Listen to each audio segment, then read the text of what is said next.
souhaite ainsi la bienvenue et un agréable séjour à nos hôtes. Je te remercie particulièrement, cher Paul, pour ton leadership dynamique à la tête du comité d'orientation du NEPAD.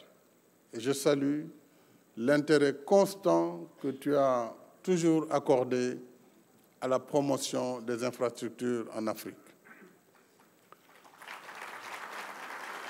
Il y a exactement un an, tu étais avec nous ici à Diamniadio, à Dakar, à l'occasion de l'inauguration du stade du président Abdoulaye Wade, qui fait face au CICAD. Te voici à nouveau parmi nous en tant que dirigeant du NEPAD, mais également comme locomotive de ce grand chantier des infrastructures en Afrique.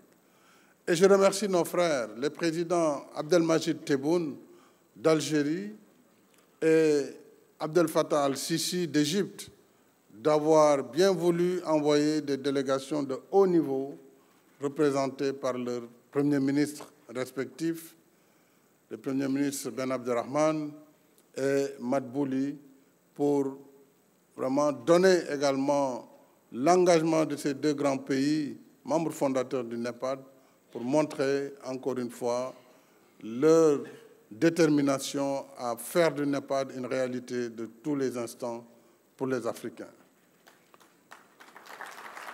Merci, notre cher frère Moussa Faki Mahamad, président de la Commission de l'Union africaine. Merci d'être encore parmi nous une semaine après le Dakar 2 de l'agriculture. Nous t'avons presque kidnappé ainsi que la PDG du NEPAD. On ne dira jamais assez que l'infrastructure est le nerf du développement. Il est également le fil conducteur de l'intégration, parce que c'est elle, l'infrastructure, qui soutient l'activité économique et assure la mobilité indispensable au processus de développement. Or, en Afrique, notre déficit d'infrastructures où notre déficit en infrastructures physiques et numériques reste encore très élevé. Ainsi, malgré la disponibilité d'abondantes sources d'énergie qui aident à éclairer le monde, plus de 600 millions d'Africains n'ont pas encore accès à l'électricité. Un paradoxe. Et dans nombre de nos pays, le transport routier et ferroviaire reste encore problématique. Il en est de même pour le transport aérien, où pour voyager, très souvent, d'un pays africain à un autre, on est parfois obligé de sortir du continent pour y revenir. Pour les infrastructures numériques, malgré les progrès accomplis, le taux de connexion sur le continent reste encore faible, 36%, contre une moyenne mondiale de 62,5%. On pourrait multiplier les exemples. C'est pour remédier à cette situation que l'Union africaine, le NEPAD et la Banque africaine de développement ont lancé en juillet 2010 à Kampala le programme de développement des infrastructures en Afrique, le PIDA, pour stimuler la réalisation des projets d'infrastructures transfrontaliers dans les secteurs des transports, de l'énergie, de l'eau, des TIC, entre autres secteurs. 4 ans plus tard, exactement en juin 2014, nous avons tenu ici à Dakar le premier sommet sur le financement du PIDA et lancé un plan d'action prioritaire de 16 projets. Dans la même foulée, Africa 50 a été créé en tant que plateforme d'investissement dans les infrastructures pour passer de la vision à l'action. Je voudrais féliciter le CEO d'Africa 50 pour les résultats très appréciables qui ont été notés pour cette plateforme.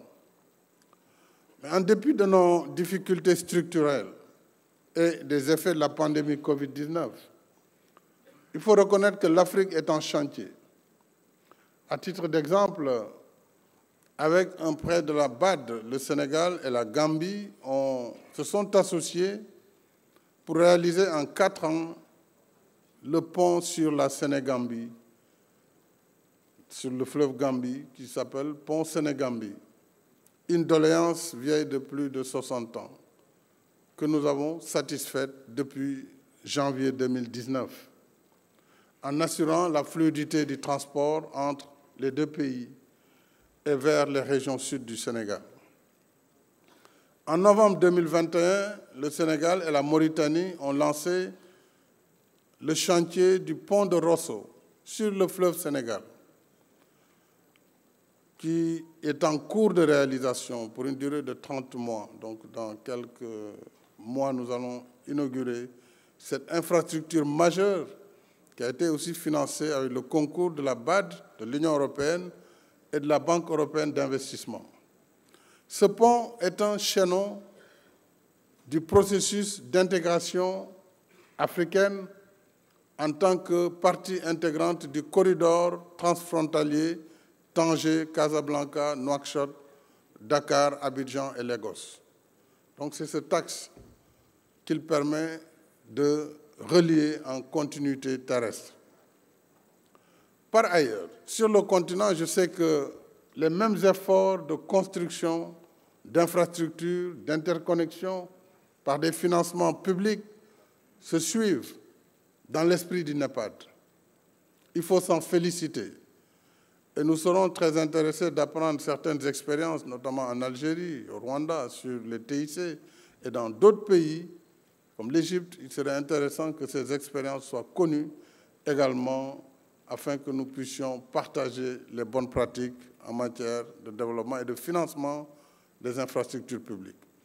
Alors, je n'oublie pas le rôle essentiel du secteur privé, dont le mérite est de montrer que les infrastructures en Afrique peuvent également être rentables. Je citerai à titre d'exemple un méga-projet au Sénégal, le port en eau profonde de Ndayane, adossé à une zone économique spéciale que le Sénégal développe à quelques kilomètres d'ici avec notre partenaire Dubai Port World pour un coût initial de 837 millions de dollars. Un projet donc public-privé dans sa première phase pour atteindre plus du milliard de dollars dans sa seconde phase. Alors c'est le plus gros investissement privé au Sénégal. Thank you very much, Chairman Sultan. We are very proud of our partnership and we hope on this February, we will start the work on the site. Donc nous allons en effet démarrer les travaux de ce port. Nous avons levé toutes les contraintes liées au financement et l'État a assumé toutes ses obligations pour que ce travail, ce chantier énorme puisse démarrer. Alors c'est pour encourager, mesdames et messieurs, ce partenariat public-privé que nous tiendrons prochainement le forum Invest in Sénégal sous l'égide de l'Agence de la promotion des investissements et des grands travaux APIX. Mesdames et messieurs, le progrès du continent en matière d'infrastructure, ces progrès sont réels, mais les défis le sont tout autant. En Afrique, les infrastructures restent encore sous-financées en volume et mal financées en termes de taux d'intérêt et de délai de remboursement.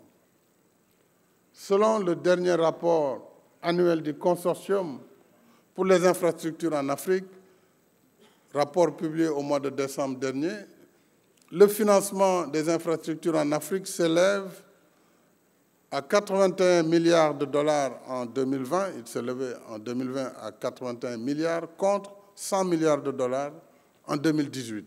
Il y a eu un recul que nous pouvons comprendre avec la Covid. Et je rappelle que ce consortium pour les infrastructures en Afrique a été mis en place en 2005 à Glen Eagles lors du sommet du G8, d'alors devenu depuis G7, et il rassemble autour de la Banque africaine de développement les principaux partenaires bilatéraux et les banques de développement actives sur le continent. Il est vrai que, comme je l'ai rappelé, l'impact de la pandémie a freiné nos efforts sur les infrastructures, avec naturellement le ralentissement de l'activité économique et surtout la réorientation des dépenses publiques vers des urgences sanitaires et sociales. Mais même sans ces difficultés conjoncturelles, l'Afrique a toujours payé très cher ses projets à cause des taux d'intérêt élevés. Je crois que là, il nous faut engager une sérieuse discussion avec nos partenaires. En outre, pour des financements aussi lourds et des infrastructures de longue durée de vie, comme le chemin de fer, nos pays sont souvent tenus de rembourser leurs dettes dans des délais très courts. C'est là le paradoxe, à quelques exceptions près. Il faut reconnaître quand même qu'il y a encore des financements concessionnels, pas très importants en volume comparé aux besoins, mais il s'agit tout de même de saluer et de reconnaître les efforts des partenaires bilatéraux et multilatéraux qui accompagnent l'Afrique sur le financement des infrastructures lourdes. En même temps, la problématique du financement restera entière tant que perdurent les règles et pratiques de la gouvernance économique et financière mondiale actuelle qui entravent l'accès des pays africains à des ressources conséquentes et à des conditions soutenables. Je pense entre autres aux notations abusives de certaines agences d'évaluation et surtout à la perception du risque d'investissement en Afrique, risque toujours plus élevé, on le sait, que le risque réel. Et nous payons très cher ces assurances.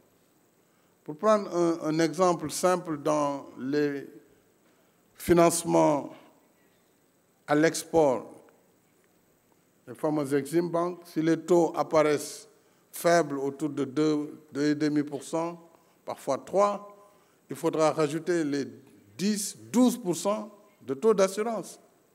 Donc c'est ça la réalité au quotidien que les pays subissent. Et il est extrêmement difficile dans ces conditions d'assurer le financement d'une infrastructure durable. Alors tout au long de mon mandat à la tête de l'Union africaine, j'ai constamment posé le débat, notamment à l'OCDE, au G7, au G20 et aux Nations Unies, sur les conditions de financement de nos économies, en particulier pour ce qui concerne les infrastructures. Il me semble donc important, à cette occasion du Dakar 2 sur le financement des infrastructures, que nous puissions continuer à porter le plaidoyer, et je compte sur le président Kagame, sur le président de la Commission et sur tous les leaders africains, à porter ce plaidoyer dans le cadre de nos échanges sur la réforme de l'architecture financière mondiale. Mais nous devons également relever les défis de la planification et de l'ingénierie technique et financière des projets pour les rendre bancables. Ainsi, 61% des 69 projets qui ont été cités dans le film tout à l'heure, qui constituaient le second plan d'action prioritaire du PIDA, donc 61% n'ont pas encore fait l'objet d'études de faisabilité pour être susceptibles d'attirer des investisseurs privés. Il y a donc lieu de créer une synergie entre les banques multilatérales de développement, les partenaires techniques et financiers et le fonds de préparation des projets de ODA-NEPAD pour améliorer les études de faisabilité des projets prioritaires. J'espère que la présentation de 20 projets sélectionnés dans le cadre des boardroom sessions qui vont venir après cette cérémonie pourra servir de cas d'école pour aider à lever les obstacles sur ces différentes étapes. En même temps, nous gagnerions à apprendre les uns des autres en échangeant davantage sur nos expériences respectives en matière de préparation et d'exécution, mais aussi d'exploitation des projets. C'est comme ce projet du TR qu'on vient de voir, dont je vois une polémique surprenante, un projet entièrement financé par l'État du Sénégal, en pleine propriété, qui a recruté une compagnie rompue à la tâche pour conduire dans la sécurité maximale, la sécurité des passagers de ce train, qu'on revienne toujours sur des polémiques sans lendemain. Et ça aussi, quelque part, c'est ce qui freine l'Afrique. L'autoflagellation permanente. Pendant qu'on travaille pour le développement de notre continent, vous trouverez toujours des gens qui n'ont rien d'autre à faire que de peindre en noir ou en bleu ou en je ne sais quelle autre couleur les efforts qui doivent être la fierté de notre continent. Et moi, je suis convaincu que l'Afrique ne doit rien envier à personne. Nous avons tout ce qu'il faut pour faire de notre continent le plus beau continent du monde. Nous avons tout ce qu'il faut. Mais faudrait-il que notre élite, et c'est là où le bas blesse en Afrique, soit engagée dans le progrès du continent et non pas servir de caisse de résonance à des puissances perdues ou à des gens pour qui l'Afrique ne fera rien de bon. Et je pense que nous sommes là justement pour prouver le contraire. Et prouver le contraire, c'est de continuer la marche en avant de notre continent. C'est un peu cela la finalité de ce sommet aujourd'hui de Dakar que je voudrais maintenant déclarer ouvert. Et je vous remercie de votre aimable attention.